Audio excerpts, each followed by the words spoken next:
Bonjour, bonjour, fragrance lovers. Today I'm taking you to one of my favorite places, Floris in German Street. I'm invited to the launch party. It's not a party, but you know, of Mulberry Fig, a limited edition fragrance. So I'm taking you to this beautiful fragrance masterclass where we're going to learn more about the ingredients over here and the fragrance in particular. I hope you enjoyed because I really enjoyed the time. So yeah, let's go.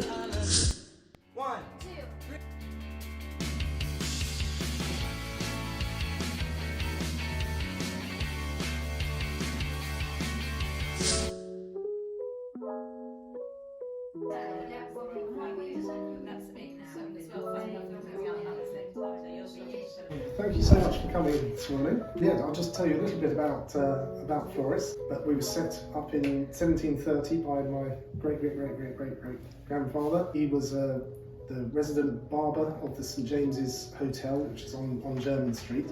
And he studied perfumery in Montpellier for 6 months. Fairly soon he got quite a loyal customer base at the hotel. He met his future wife Elizabeth at a church in Warwick Street, just behind Regent Street.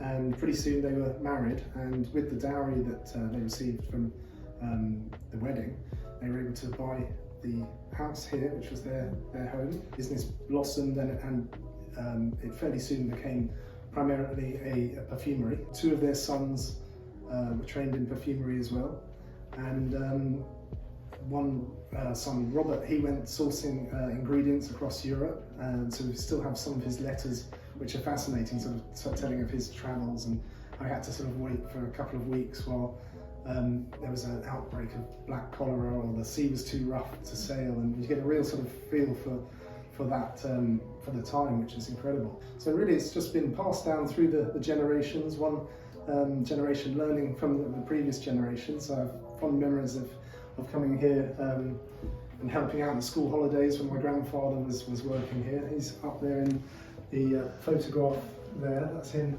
down in what he used to call the mine, which is 2 floors below where we are now. It's a sort of area that runs right down from the back here, right underneath Jermyn Street. So where he's standing there, that's underneath Jermyn Street, and that's where all the compounding was done.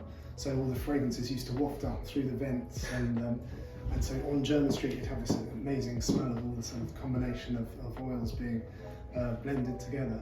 And for other buy requests, we hand pour them in this room. So this is one of the old formula books from back in the day. So these are what the books that my grandfather and previous generations would have used to make up the fragrances. So you can sort of see how well thumbed they are. And different generations have put their own sort of stamp on a fragrance, or if something wasn't available, they've sort of made substitutions. Fragrances that we still do today. We're here to celebrate the launch of Mulberry Fig, and this was really inspired by St James's Park. It's such a lovely park to go and have a walk to, and there's actually a large fig tree in St James's Square as well, which I always walk through there every morning and get this lovely waft. I'll pass you over to Penny, we've just broken down the fragrance a little bit. What we've done is we've broken them up into, I've only taken 2 of each. We can talk about the other notes, but I just want to show you 2 of each. I don't want to absolutely overload you with smells. So the first material you'll smell in the top, and I'm not going to show you the finished fragrance till the end. This is a cardamom. The cardamom sits in the top of the fragrance. I think it's quite intense. It's sort of aromatically intense. It does really well to break into the sweetness of the rest of the fragrance. That's sitting in the top note with the fig. Fig is sweet. For me, it's also clean. Yeah, it's very clean. I'm not positive if I'm thinking of all those.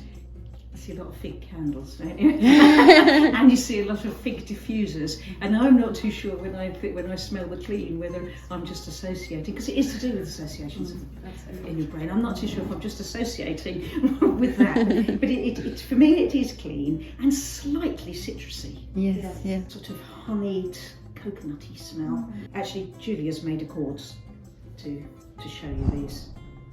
The first thing you will smell in the whole perfume, it would be these notes. So here clearly they are just the fig and the cardamom. So it's between fresh, spicy, but also this again coconutty, fruity, and also you have the green note, slightly harsh from the fig. Take me to the heart of the fragrance, which is the orris and the vetiver. Every day. The orris. The orris comes from the rhizome system, the root system of the iris plant. It takes a long time for the root system to grow. It's 5 years. So it's quite a long time that it takes to make a good orris note. And then we will always associate it a lot with powdery. Let's have a look at the vetiver. It is another material that's known for its longevity. I like to think green, but I don't know if anybody else would. Yeah. But I like to think that I can see a bit of green. The grassy. Yeah, the grass. Yeah. I mean, it is grass. Yes, it's grass. This one you can feel that it's very powdery. That at the end it's one of the main things of the fragrance, but also it's a bit green because of the vetiver. So orris and vetiver usually they work very well together because both of them are extracted from the roots. Vetiver it's a plant, but what you get is the root of the plant, and the orris is the same as what you said before. So it's really powdery and earthy, and it's like warm, but this one is a bit green in some way, and it has like a slightly not smoky. It's like this incense, yeah, smoky incense scent. But now I'm going to go into the base notes of the material, of the fragrance, which I'm going to go through the amber and the sandalwood. I'll show you the sandalwood first. Warm, it's smooth and creamy. I find it a bit nutty. Yeah. I find this sort of, I'm afraid, peanutties. That's what I see. But it's oaky. I mean, I hear a lot of people, because of the bespoke that I do and show people these materials, I hear a lot of people say it's smoky. It's usually associated with sandalwood. We see a lot of fragrances having this smoky accord mixed with sandalwood. I think, yeah. I wonder if we put the two together, but this is more of a pure. It's not. Yeah, I think it's fairly pure, and there's a bit of cedarwood in this material. I think it smells a little bit cedary to me, a bit sharp.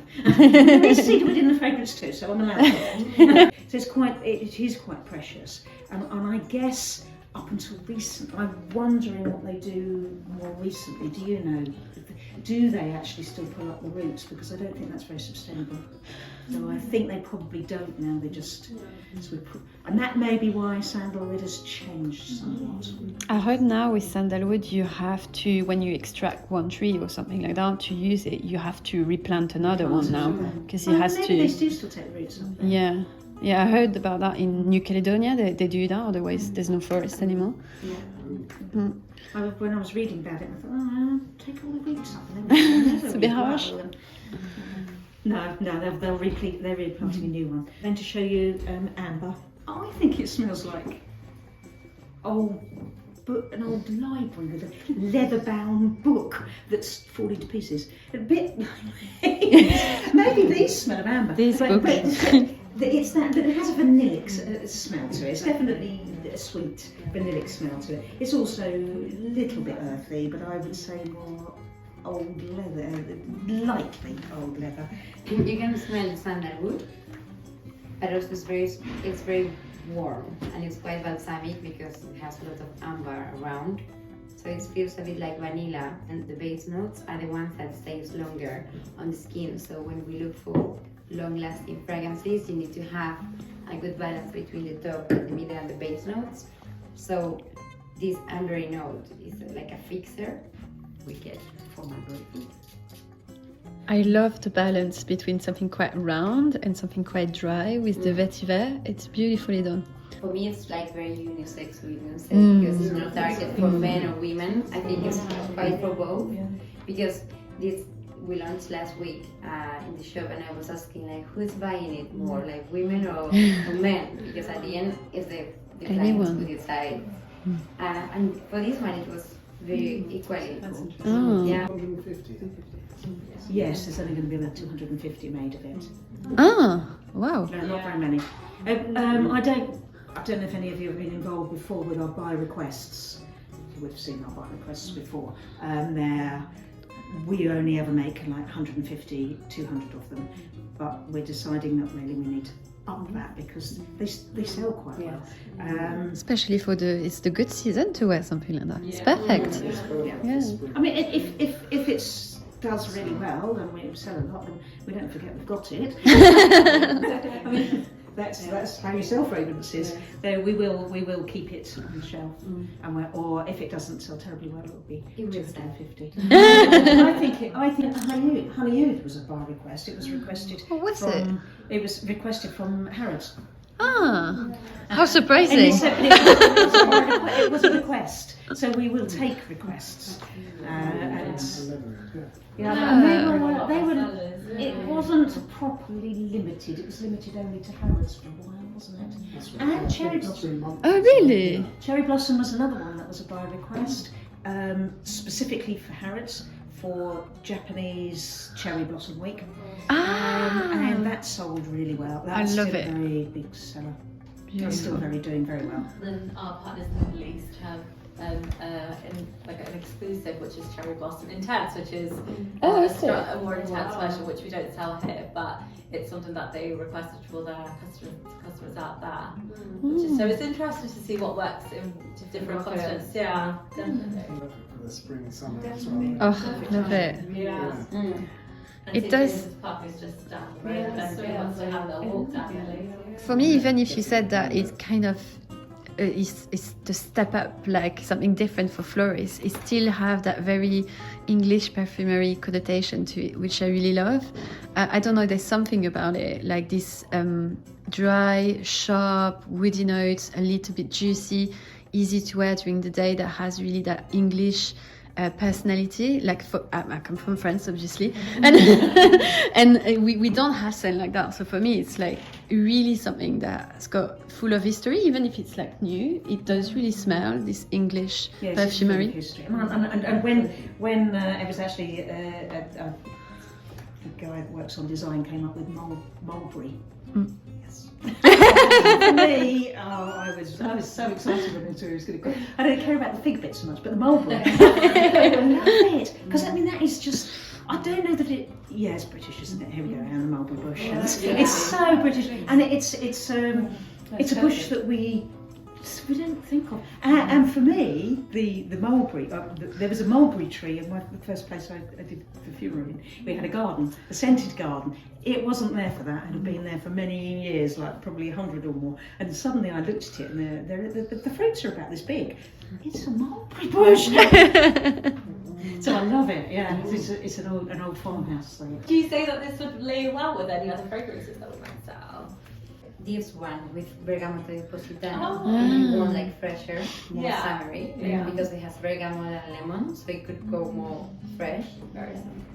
And if you want something like heavier, I think you would be very interested with Elite because it has a lot of alcohols. So maybe even more masculine. Nice to see you. Right, guys, I hope you enjoyed this little sneak peek into this fragrance masterclass. I personally really enjoyed the time, and I'm definitely gonna wear my Mulberry Fig for this spring. So let me know if you have tried it, and if you ever want to visit the store as well. I will be happy to know. And yes, I wish you a lovely, lovely day, and hopefully we'll see each other soon. Bye now.